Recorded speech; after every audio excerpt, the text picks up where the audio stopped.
You know, that accountability piece is so important, right? If somebody's going to ban my stove, I want to be able to know who that is and hold them accountable for banning my stove. So talk about maybe some other areas that might play out in. Well, if that's what you want to do, Joe Biden, or whoever the president has to be, that would be in front of Congress. And so if an agency wanted to set some rule, an emissions rule, for example, or something like you have to get rid of, we want to get rid of the internal combustion engine by 2030, right? Instead of that actually being a thing, it would be presented to Congress before it would go into effect, as opposed to them doing it, a bunch of court challenges, and then several years later, you might get an answer, you might not. And so I think practically speaking, a lot of these regulations that people are frustrated by, that again, people feel powerless in many ways to affect, it would actually put the ball back in the Article 1 branch to decide yes or no. Americans are capable of achieving extraordinary things when they have the freedom and opportunity to do so. This is American Potential. And here's your host, Jeff Crank. Hey, thanks for joining us for another episode of American Potential. I'm real excited about this episode. You know, America is such a unique country because we have the opportunity to pick from multiple paths when it comes to what we want to be when we grow up. I'm still trying to decide. Today's guest grew up in a working class family where he saw the value of hard work. And his grandfather opened his own butcher shop, and his dad worked 7 days a week on the midnight shift to be able to provide for his family. He didn't grow up knowing any lawyers, but he knew that was the path that he wanted to take. He graduated from law school, and he went on to work at a law firm, and he made partner. He was continuing down the path he'd picked for his life until one day, after a doctor's appointment for his son, who has epilepsy, is on the autism spectrum, and is nonverbal, they found out he also had a rare genetic condition that caused tumors on his organs. That's when our guest's path changed. He decided he wanted to run for office to be the voice for people like his son and their families. He's been elected to the Missouri State Senate, State Treasurer, Attorney General, and is now representing Missouri as a United States Senator. I want to welcome U.S. Senator Eric Schmitt to the podcast. Okay, Senator, why was your first bill that you introduced as a U.S. Senator focused on dealing with the administrative state? Well, I came to Washington, and one of the main goals here was not only just to fight for hardworking Missourians, but to dismantle the administrative state. And why is that so important? It just is really antithetical to the vision of the founders. I mean, they set up this system that spread out power, right? It diffused it both vertically and horizontally through a system of federalism and checks and balances and separation of powers. All of that was meant to protect individual liberty, right? They were students of history. They understood human nature and the desire to aggregate power and for people to not really be accountable. And that's what the administrative state has become in many ways, sort of this fourth branch of government.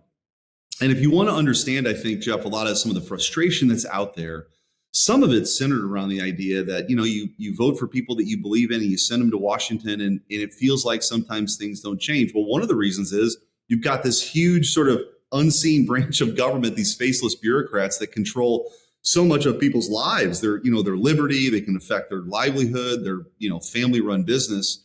And so the Eraser Act was meant to as an initial step to rein that in, right? If you're going to propose a new regulation, you got to pull back 3, and that'll do a couple things. One is clear out some of the regs that either should have never been there in the first place or outlived any usefulness, but also get them thinking about, issuing one in the first place, right? And then I think that's a step. You've got something called the Reins Act, which I'm sure you guys have talked about before, which would actually make Congress vote on these things before they went into effect. I think that would get rid of about 90% of the nonsense.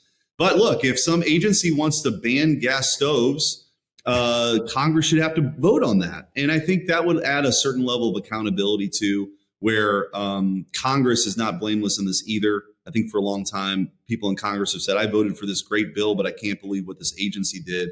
No longer, you actually have to vote on these things and people can hold you account on that. Well, and that's really important is the accountability of it. For people who may not understand, like you and I understand what we mean by the administrative state. Let's talk about that just a minute.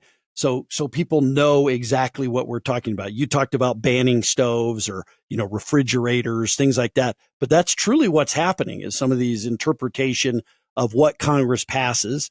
Let's talk about what it means when we say administrative state. Yeah, I mean, you've got all these alphabet agencies. In many instances, people have never heard of them, but you've got, let's take, the EPA or the Department of Labor and or the Department of Education. All of these, when you drive through Washington, D.C., all those buildings scattered everywhere, they're populated by bureaucrats for some agency. And their job is, in many ways, to come up with new and innovative ways that they make things more difficult.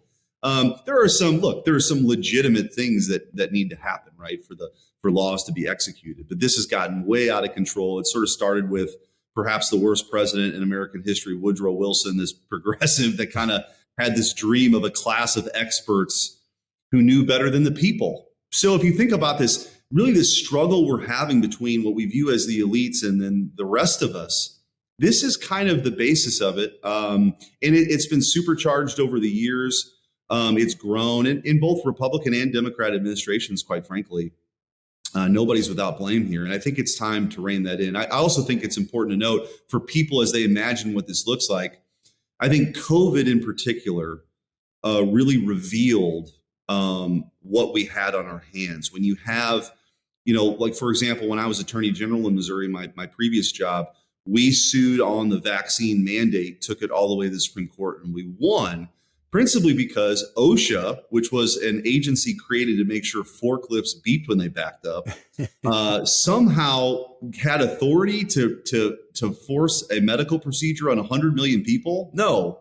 And so, you went on things like that. We also had the student loan debt forgiveness case, Missouri did, took that at the Supreme Court and won. $500 billion was saved for taxpayers because we argued Congress never enacted a law that gave the president the authority to go do this. And you don't just get to come in because you made a campaign promise to wipe away all this debt and, put working folks at a disadvantage and with a stroke of a pen go do it. So those are kind of some practical ways that the administrative state through, the executive branch wanting to do things, but we got to reinstate this power back in the Article 1 branch with Congress and with the Senate, because that's where, the people are supposed to speak and where any authority really comes from by the consent of the governed. And ultimately, they can hold me accountable every 6 years and hold a representative accountable every 2 years. You can't do that right now with the deputy undersecretary of the EPA. Nobody knows who that person is, and they're certainly not accountable to anybody. Is Congress ready to take this on? I mean, this has been going on for so long. I am concerned. I think there's leaders like you and Mike Lee, Senator Mike Lee and others who do understand what could happen here. The Supreme Court just on January 17th heard oral arguments in the Loper Bright case, Loper Bright Enterprises versus Raimondo. And, we actually had one of the fishermen on that was involved with this case on this show last year. Case deals with something called the Chevron doctrine or deference. I'm sorry. Explain Chevron deference. And if it ggets overturned, how does that affect the administrative state? Yeah, I'm a little jealous, by the way, those cases. I wanted that case when I was AG, but the Supreme Court got it. You had plenty good ones, Senator. We had some wins. Yeah, the Missouri versus Biden free speech one is still out there too. But what Chevron deference is, in the 1980s, the Supreme Court essentially said, look, if we see any ambiguity, we're going to rely on the statutes. We're going to rely on the experts. We're going to rely on their interpretation, as opposed to the courts reading the plain language of the statute. So what the Supreme Court now has in front of them, and I think that the ideal case is the ability to overturn Chevron and essentially say, we're not going to defer, which was Chevron deference, to these bureaucrats on what this can mean, because it was just getting abused. Every statute was somehow ambiguous and every reg was reasonable. And it's not realistic. And so it's a real opportunity to put the power back in the Article 1 branch. Now, there are many here in Washington, I'm sure, scared to death of that because it would force Congress to actually make some tough decisions and be more prescriptive in the language that's in statutes. But I welcome that. I think it's not in the muscle memory of Congress anymore. But there was a time where this actually happened before within the last 100 years, really, where the growth of all these agencies really came from. And so anyway, I'm hopeful. I'm hopeful that they will take the bold step to overturn Chevron. And then I think it'd be a big part of the kind of structural changes that need to happen to make government more accountable to the people. So you talked about like banning stoves, and that this would be something that if this were to happen, Congress would actually have a say on this. Give us maybe a couple other examples where, that truly that accountability piece is so important, right? If somebody's going to ban my stove, I want to be able to know who that is and hold them accountable for banning my stove. So talk about maybe some other areas that might play out in. Yeah. I mean, look, student loan debt forgiveness. Right? Congress should have to weigh in on that. If you want to forgive all this debt, we should have to actually vote on that. I think another example that's happening in real time is this, Green New Deal that there was never the political will to really, I mean, they got some of this done with some of the recent legislation a couple of years ago, but broadly speaking, this Green New Deal, they didn't have the will in Congress to go vote on. They're just doing by way of administrative agency, right? And subsidizing certain things over others, shipping jobs, overseas, and kind of this, ongoing war against our natural resources and American energy. Well, if that's what you want to do, Joe Biden or whoever the president has to be, that would be in front of Congress. And so if an agency wanted to set some rule, an emissions rule, for example, or something like we want to get rid of the internal combustion engine by 2030, right? Right. Instead of that actually being a thing, it would be presented to Congress before it would go into effect, as opposed to them doing it, a bunch of court challenges, and then several years later, you might get an answer, you might not. And so I think practically speaking, a lot of these regulations that people are frustrated by, that again, people feel powerless in many ways to affect, it would actually put the ball back in the Article 1 branch to decide yes or no. And I think that would be a really, really important reform. It would reduce the size of government and get it out of the way in many ways. But more importantly, I think for people's trust and the feeling that they have a voice again. And there's two things in my maiden speech I mentioned, Jeff, on the Senate floor last year. The two real big threats to me, to the Republic, are these attacks on free speech.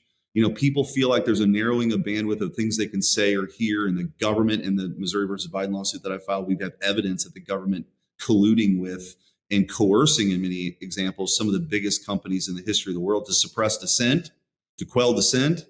That's a very un-American thing. And I think that is part of it. And then also this administrative state. This is a behemoth of unaccountable folks that are kind of the ruling class. And we've got to dismantle that. Yeah, just great work on both of those issues. Last year, the Department of Homeland Security tried to create this disinformation and governance board, but it was dismantled. If that board would have been allowed to remain in place, how could it have affected the flow of information and Americans' freedom of speech? Well, I mean, they were, honestly, I'm surprised how unapologetic and outspoken they were about this. Right. I mean, it's very Orwellian. I mean, it really was this ministry of truth. And whoever the person in charge, the Mary Poppins gal or whatever, once this got exposed, they kind of pulled it back. But I will tell you, in the discovery in the Missouri versus Biden lawsuit, this is a vast censorship enterprise. Spanning agencies people have never even heard of, like CISA, but also Department of Homeland Security. We took the deposition of Anthony Fauci. So if you were online talking about, questioning, does the vaccine prevent transmissibility of COVID? The government was flagging these things, telling social media companies to deplatform people, to get rid of it, to silence people. Or else, if you don't do it, guess what? The government might open up an antitrust investigation against you. Or guess what? As one of the judges in the Fifth Circuit said, that's a nice social media company you got there. It'd be a shame if you were under federal investigation. I mean, these are the kind of strong arm tactics that the government was using to censor Americans. And look, we know that the government can't engage in censorship. That's, of course, protected by the First Amendment. But they also can't outsource that. And this is the new frontier that I'm sure this Disinformation Governance Board wanted to be involved with. It played out in the Hunter Biden laptop issue. You had the FBI. We took the deposition of Elvis Chan, who was an FBI agent who was warning social media companies that there could be a Russian hack and leak operation involving Hunter Biden, and it turned out to be true. So they were like pre-bunking this thing.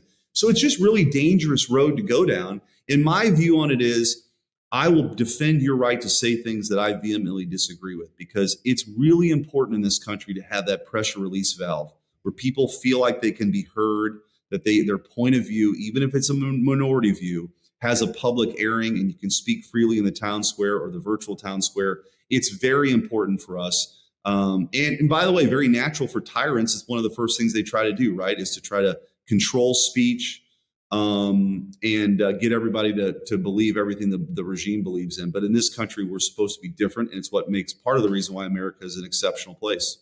Well, and to that point, it seems to me that, with the First Amendment prohibits government from infringing upon the free speech rights of Americans.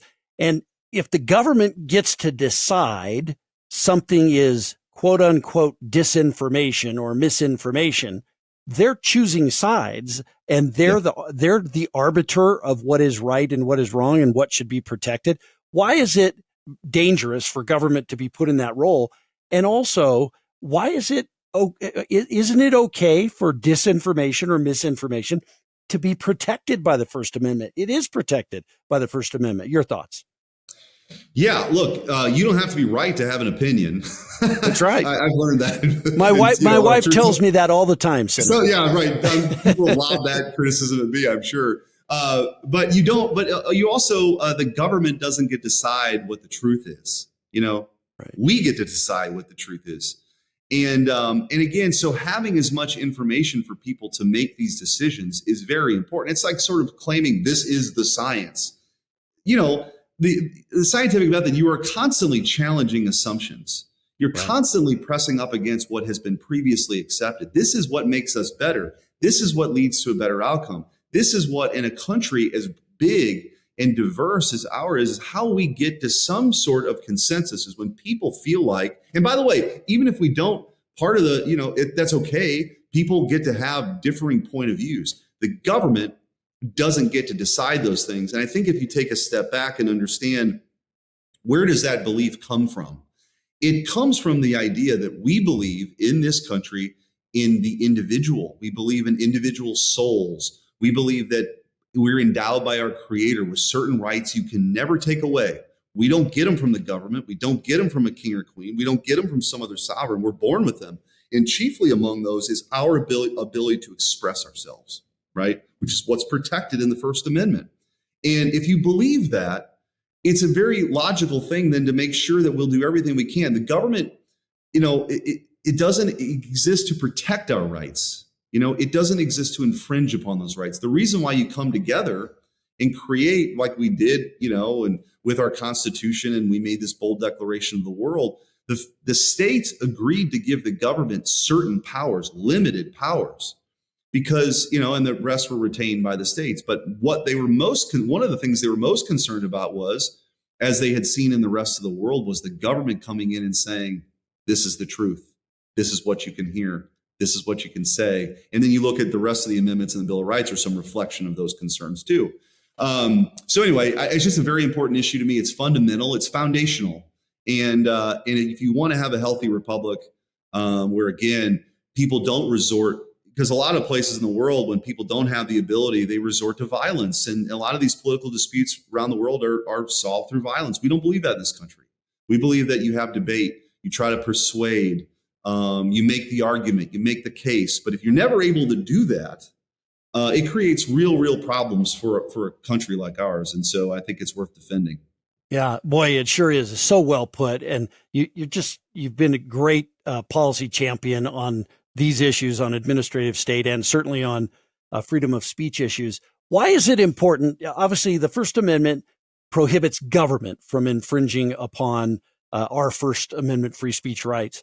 But at the same time, it's important for Americans to have tolerance of one another as well, right? So that we learn from one another, that How important do you think that culture of tolerance of other people's viewpoints is to the survival of our republic and the First Amendment? Yeah, it's really important. I mean, and again, one of the reasons why people came here, right, first was religious tolerance, right? Right. That people could practice their religion freely and openly without risk of persecution.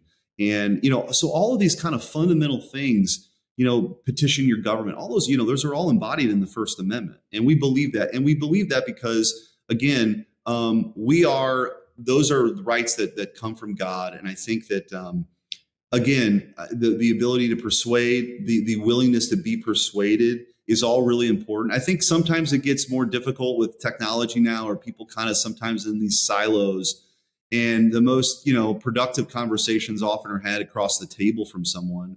Nobody's going to agree on everything. My wife and I don't agree on everything. Right. That's okay. But you should be willing to fight for your point of view. That's certainly been my record in public life, willing to fight and take on things that you believe in.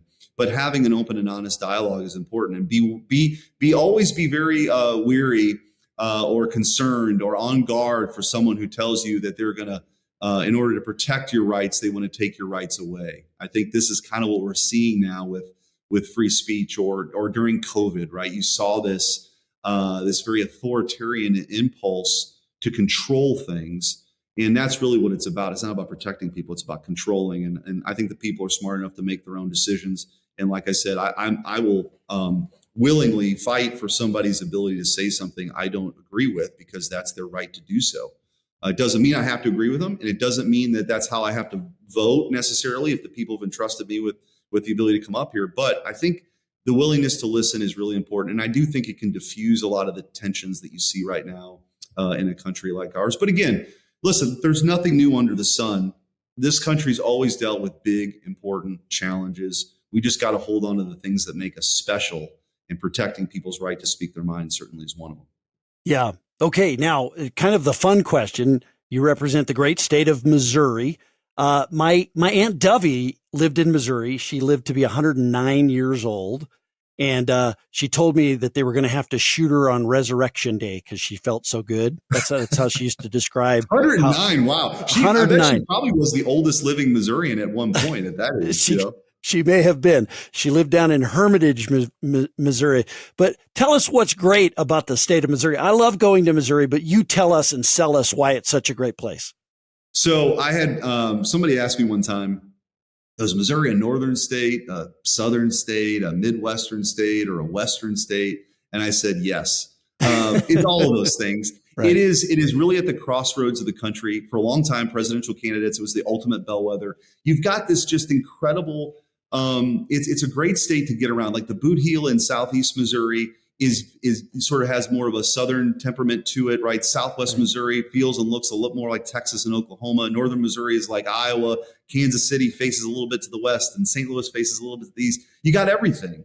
And you've got all this sort of important things coming together. And it really is the heartland. If you want to understand what's really going on in the country, you talk to the good people in Missouri, because they've got really good common sense. And it's the show me state, right? So we're naturally skeptical of a government 1,000 miles away telling us how to live our lives.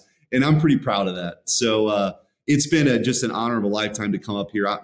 For me, I'm a 6th generation Missourian, German immigrants who came over. And I was the first person in my family to go to college out of high school, and certainly the first lawyer in my family. And to be representing the state that I love in the United States Senate is an honor of a lifetime. And I'm just so proud of my state. It's a lot of good, hardworking people who know right from wrong. That's absolutely right. Senator, thank you so much for being such a great policy champion. Thanks for joining us on the show. Anytime. Take care. Well, it's great to have someone like Senator Schmitt representing all of us, obviously the people of Missouri, but having him make decisions in Washington gives us all a little bit of comfort. This administrative state issue is gigantic. I mean, to be able to rein in the administrative state would make such a difference in the lives of Americans. And, we talked about, whether it's fishermen or anyone out there who is burdened by overregulation of the government, this could be a game changer. And, championing free speech is something that we all need to do. So Thanks for joining us on this episode. It was, again, great having the senator. I wish him the best. He's a great policy champion for us in the United States Senate. Hey, thanks for joining us. Remember, liberty and freedom are so precious. Don't ever forget that. Go out there, fight and defend liberty and freedom. Thanks for being with us. Thank you for listening to American Potential. You may listen to more stories from Americans working every day to expand freedom and opportunity in their communities by visiting AmericanPotential.com.